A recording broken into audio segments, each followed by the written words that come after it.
Welcome to another episode of The Financially Free Investor, where you will learn information and strategies on how to become financially independent by investing in real estate, something that is not taught openly in our society today. Financial freedom matters so you can live a bigger life, retire early, and do what matters most to you. Get ready to hear tried and true methods to becoming financially free with your host, Jordy Clark.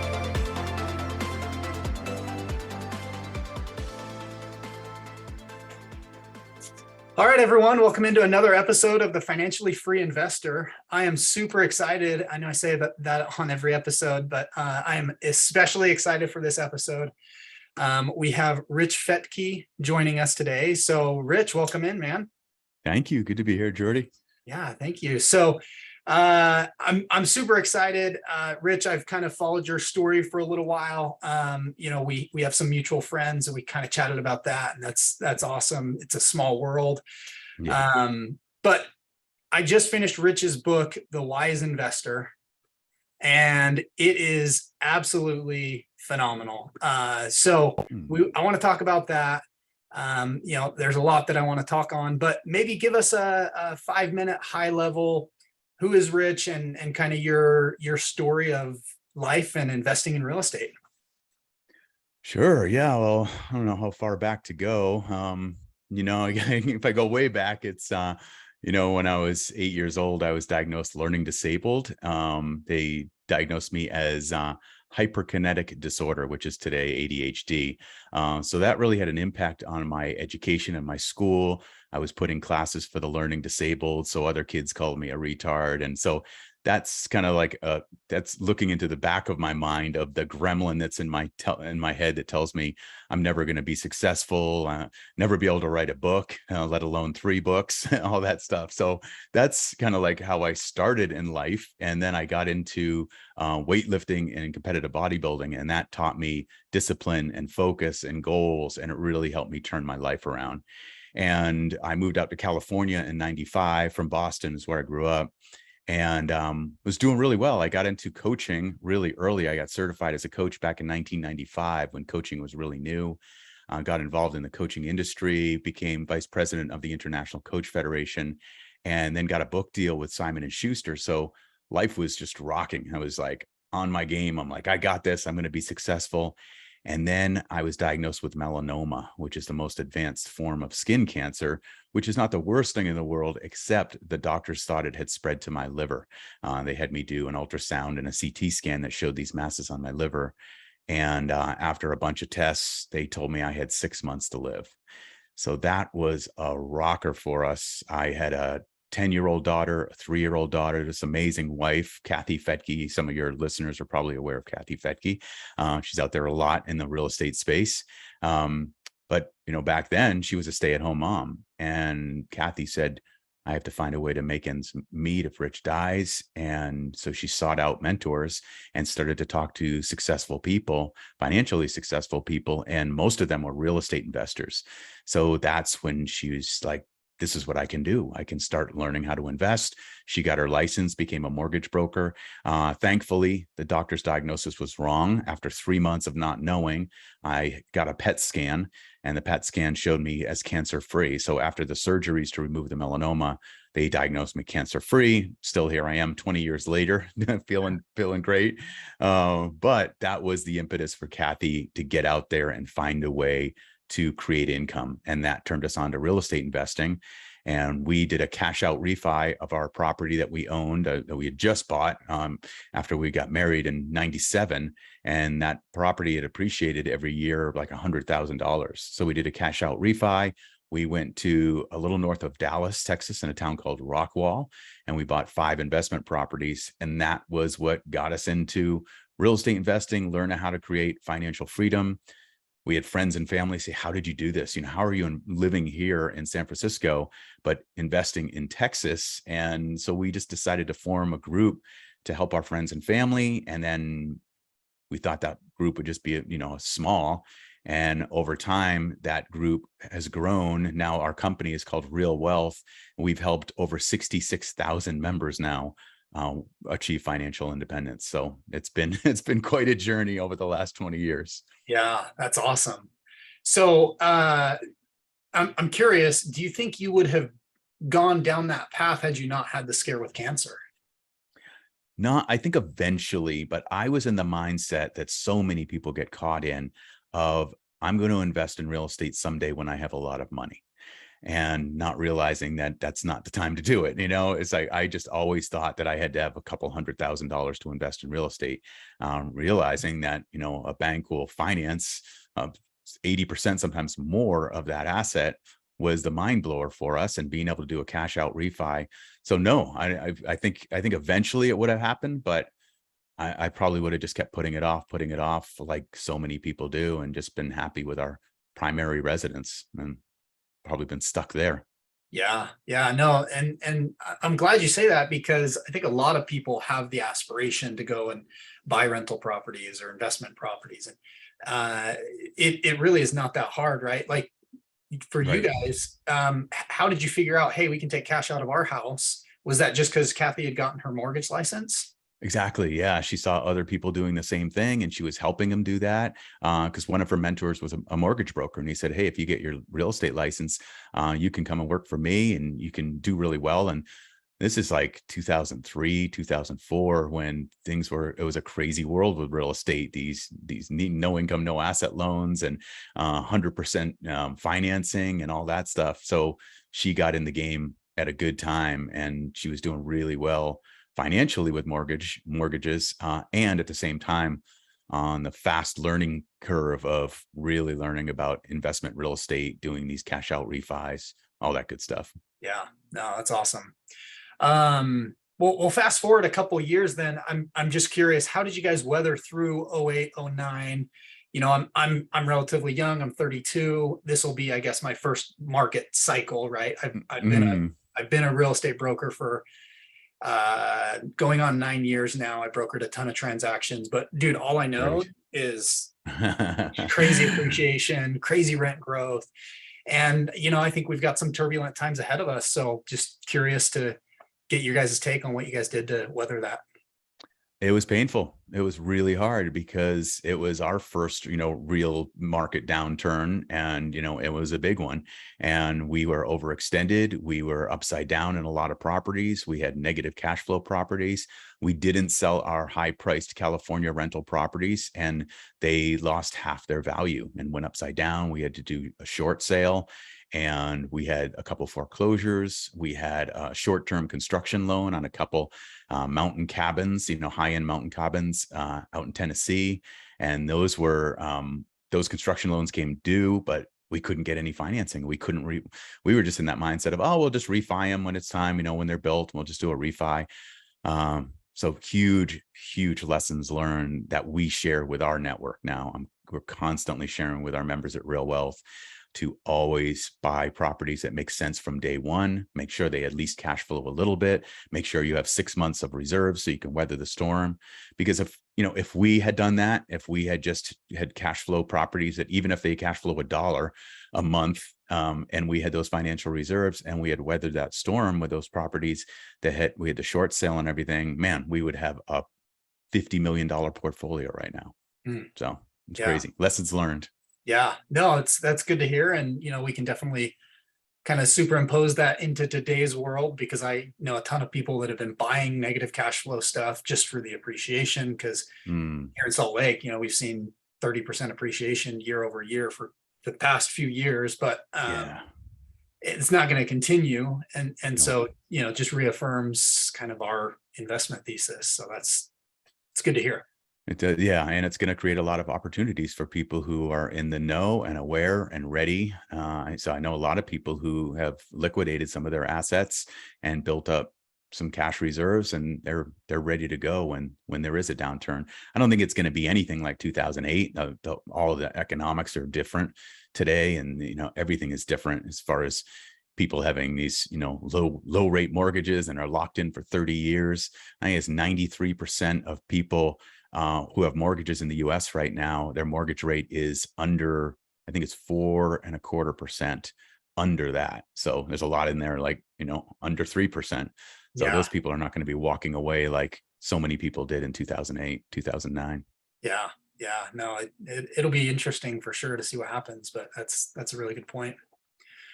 Cool. Well, thanks for kind of catching us up on your story a little bit. Are you okay if I ask you some questions about the book?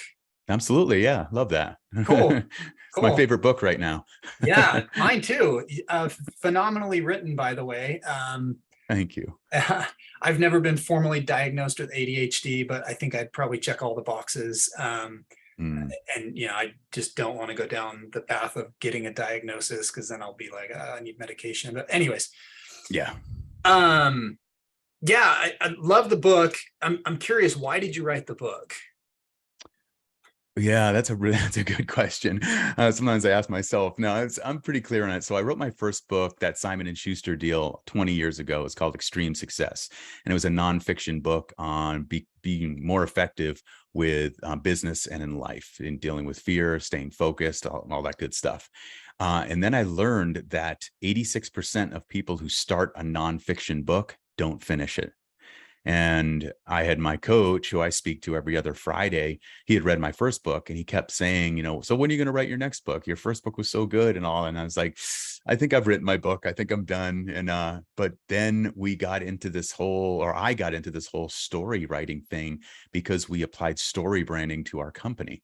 Don Miller's work, building a story brand, following the Joseph Campbell's work around the hero's journey. So I really got into using that for our business, seeing our customer as the hero, seeing us as the guide, all that stuff that fits into a really good story.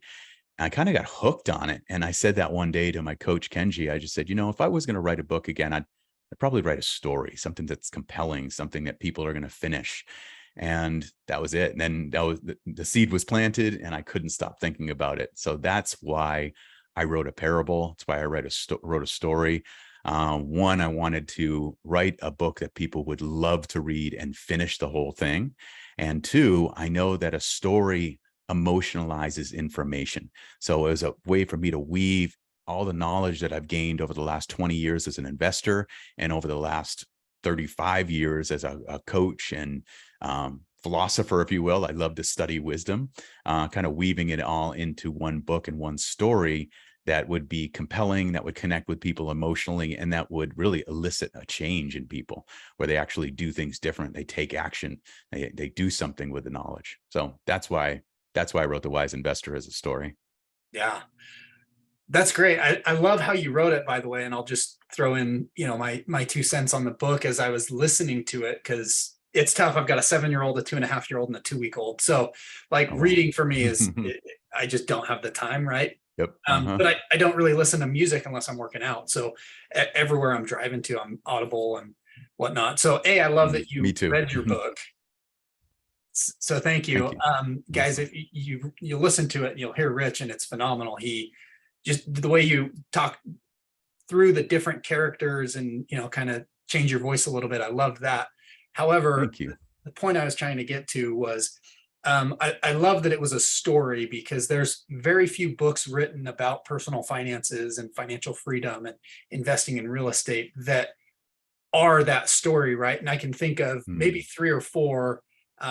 Robert Kiyosaki did the foreword for your book. So his book, Rich Dad, Poor Dad, was one that comes to my mind that's written in a similar format. There's also The Wealthy Gardener. I don't know if you've ever heard of that. Great one. Oh yeah, I've read it cover to cover. Great book. Yeah. Yeah, great book. And then I think it's Yeah. And then I'm throwing yours in there because it can apply to everyone, no matter where they're at, right? So as I'm listening to this story, I can see a little bit of myself in kind of each of the characters, and then just I'm learning and applying based on where I'm at and how I can improve. And so I love how you wrote it. I thought it was very tactfully done, and just a phenomenal book. Thank you. And that's cool that you did the audio. Yeah, that was talk about gremlins, right? I had so many gremlins around that. It's like, I have to be a voice actor. I was going to hire a voice actor to do it, because there's, at least 10 different characters, from men to women and children, all that stuff. So I took a couple voice acting classes to prepare for it, but you just never know until it comes out, So far the feedback has been pretty good, but I was braced for some brutal reviews, but better than I thought. So thank you. Yeah, no, I think you did a phenomenal job with all of the characters, and obviously you have one voice, but you did enough that it kind of you could tell when the different characters were talking. So Great. don't let that grin get to you. Okay, thank you. I'll do my best. So are the characters in your book, are they based on real people? They are, yeah, not specifically, but they're based on, it's a fictional story based on real people and real events that I've experienced in my life. The mentor is me in the future. It's my future self if I continue to get in better shape and wiser and more experienced. So it's who I strive to be someday. So a lot of times when I came from like, what advice would I give here with my years of coaching and experience, and what advice would I give when I'm 10 years older? And that's where the mentor came from. And then the other ones, or, my younger brother's story is woven into that. And more than anything, it's the members at Real Wealth. Kathy has a podcast that she's had since, way back in the day, 2005. And we interview people on that podcast sometimes, and we call it Real Wealth Story. So we interview our members about where they were, what they did, and where they are now financially and with living life on their own terms. And some of those stories were so inspiring to me that I was like, oh, I got to weave this part in, like the house hacking part, or the people who are, and Ryan and Carissa, the two main characters, are, overspending on things that are not necessarily bringing them more freedom or happiness. Some of those lessons that I learned from the members of Real Wealth, really, I wove that into the story. Yeah, I love that. And I love that's everything about the story, but specifically that, because so many people want to start on a journey of financial freedom. Yet, it's pretty normal, unfortunately, in America to spend what you're making, if not slightly more. And Yeah. you have no idea you're spending it, right? Like it goes. And especially with Amazon and, DoorDash and just all this stuff that we have that makes life easier, it also, can keep people stuck in the rat race longer. So Absolutely. Yeah. And you get lifestyle creep, you start making a little bit more money, you get a promotion, and you're like, oh, now I can afford a nicer car. I can afford a bigger house. And, it's that lifestyle creep starts coming in, and you never put your money to work for you or for itself. And yeah, you're never going to create real wealth if you keep letting that lifestyle creep work its way in. Yeah. Yeah. I struggle with that a little bit. Like, I want to enjoy what we've built, but it's also like, okay, well, when do you start enjoying it and whatnot? So let's talk about real wealth for a second. What do you mean by real wealth? Because that's mentioned in the book, and obviously it's your guys' company. Yeah. So yeah, I mean, it's our purpose. Our purpose is helping people create real wealth. And we named the company Real Wealth back in 2003 because we see it more than just about money, more than just about only wealth. It's real wealth is having the money and also the freedom to live life on your own terms. That's the bottom line of it. It's having enough money and enough time to be able to do what you want, when you want, with the people you want to be with, to enjoy each moment, to have great relationships, to have great health. All that is a holistic view on wealth. And so the mentor in the story, as you saw, he goes over that a lot with the protagonist, Ryan. He explains the difference between the way wealthy people think and operate and the way poor people, or most people, operate and think. And, some of those are big lessons that I've learned and seen over time. I've got friends who have a lot of money, but they don't have real wealth. It's that old saying, some people are so poor, all they have is money. I've seen that. I see it in Malibu, where there's a lot of money. And some people are stoked. Some people are great. They're happy. They're fulfilled. And some people have a lot of money and they're miserable. They're grumpy and they're unhealthy. So it's just a whole different way, I think, to look at money. I like to look at it in a more holistic way. Yeah, well, that's great, because I would agree with that. It's only one part of the equation, right? Like if you're not doing what fulfills you, but you make a ton of money, you don't care about the money, you're miserable. Yeah. Yeah. And then sometimes a lot of people don't take care of their health. And then, as it's from my experience, it's definitely there's an exclamation point on that. It's like, if you don't take care of your health, or if you don't have your health, all that money's just gone, or your relationship. If you don't take care of your primary relationship with your spouse, half that money can be gone. It can happen quick, and you're like, oh, what did I just do? So yeah, it's really, really important just to look at the whole picture and really look at, are you living as balanced as possible? I know you can't live a set balanced life, but just constantly shifting and moving.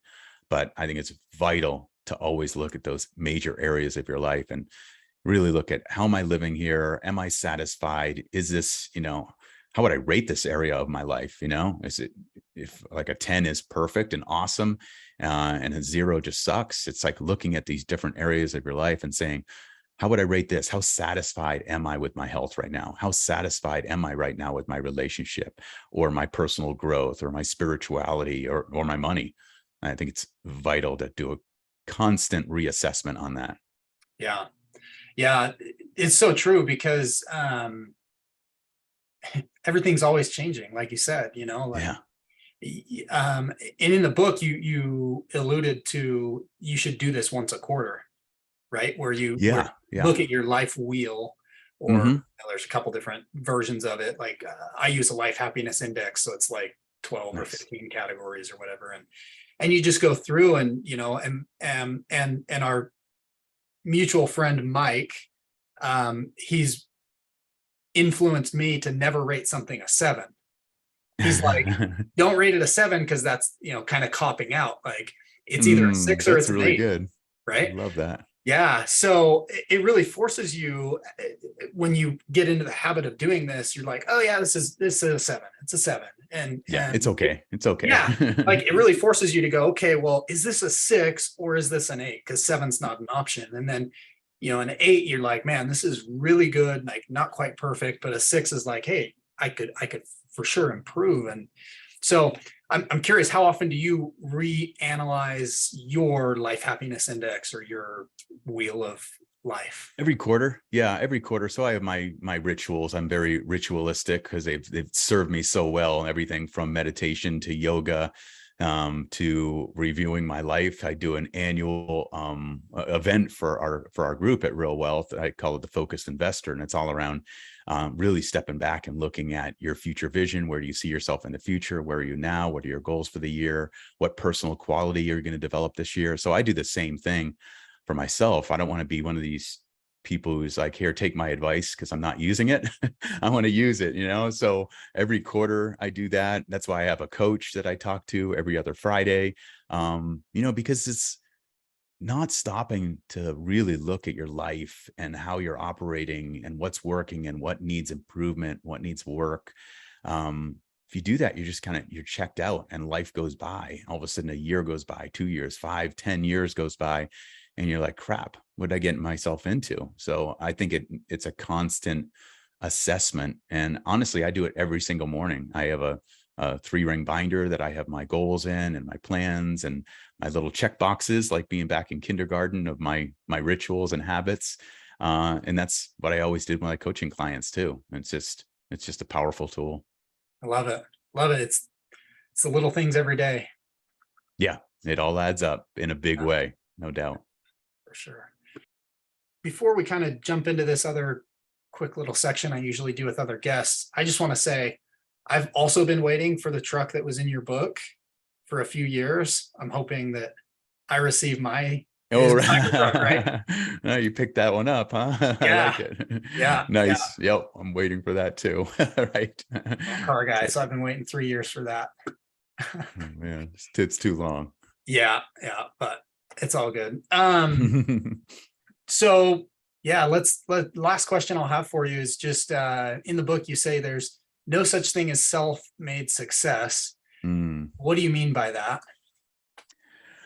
I mean, what I've seen over the years is that people love to say, oh, she's a self-made success, or he's a self-made success.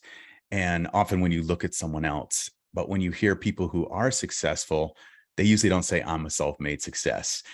They talk about who's helped them get there, their mentors, their guides, their teachers, their spouse, their family, their friends, whatever it might be. So the reason I think it's so important to not get into the I'm going to be a self-made success mindset is because when you think I'm going to be a self-made success, you start to filter your decisions and your choices based on that. You say, I got to do it myself. So it's kind of like coming back to Dan Sullivan's great book, Who Not How. It's like, if you get into that, I'm going to be a self-made success, often you get trapped in the how. How can I do this? What's next for me? What do I need to do? But when you say there's no such thing as a self-made success, you start to say, who can help me here? Who has helped me? Who am I grateful for? Who can I thank? Who can I appreciate? Who can help me get to the next level? Who do I want to connect with? So I think that's what it's all about for that. There's no such thing as a self-made success, because there isn't. So true. That's so good. Well, let's start wrapping this up. I want to be sensitive to your time, but what's one thing you'd want to tell someone who's working towards financial freedom other than go buy The Wise Investor? I like it. Oh, this is what I've said to audiences for years, and to my coaching clients and to myself, is when we get better, everything around us gets better. So working on yourself, the most important asset to invest in is yourself, to learn, to grow, to be better every single day. And like you said, little tiny things add up to make a big difference. So it's like, how can you get a little bit better every single day? So that's it. That's so good. That's so good. Knowing what you know now, what would you have done differently on your journey? Started investing sooner. Absolutely. It would be a game changer. And I want to add on, start investing sooner and invest the right way. Like we talked about earlier. So having those financial reserves and all that stuff. Yeah, that's so good.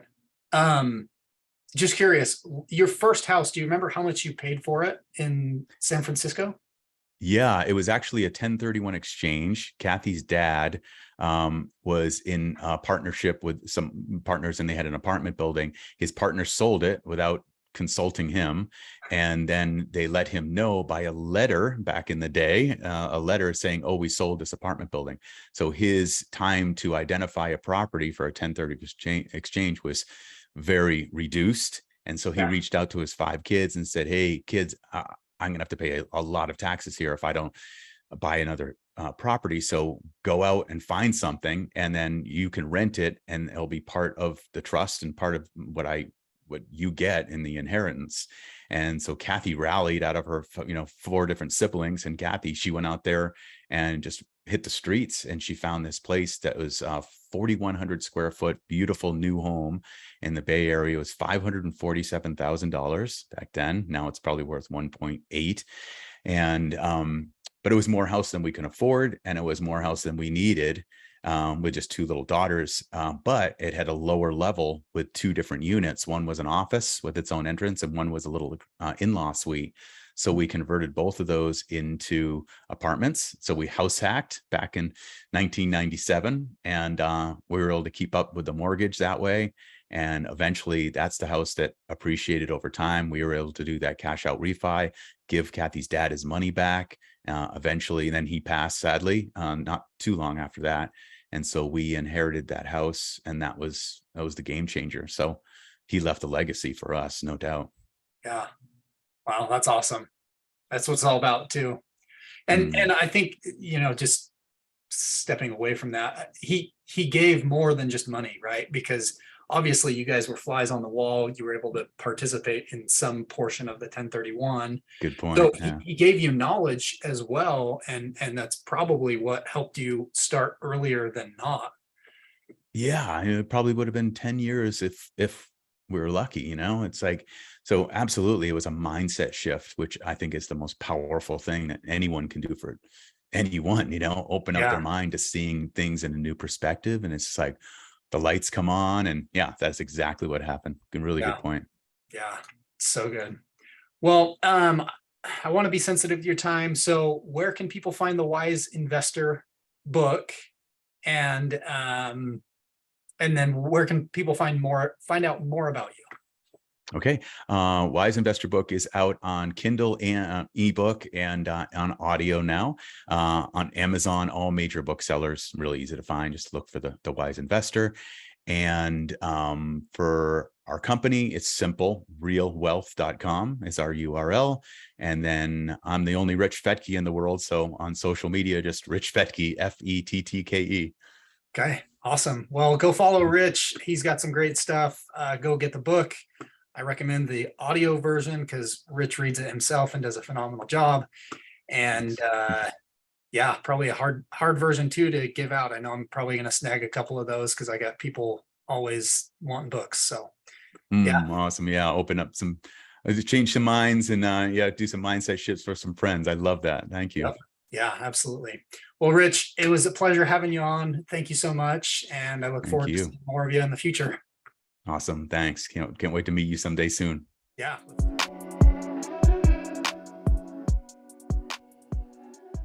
Thank you for joining me for another episode of The Financially Free Investor.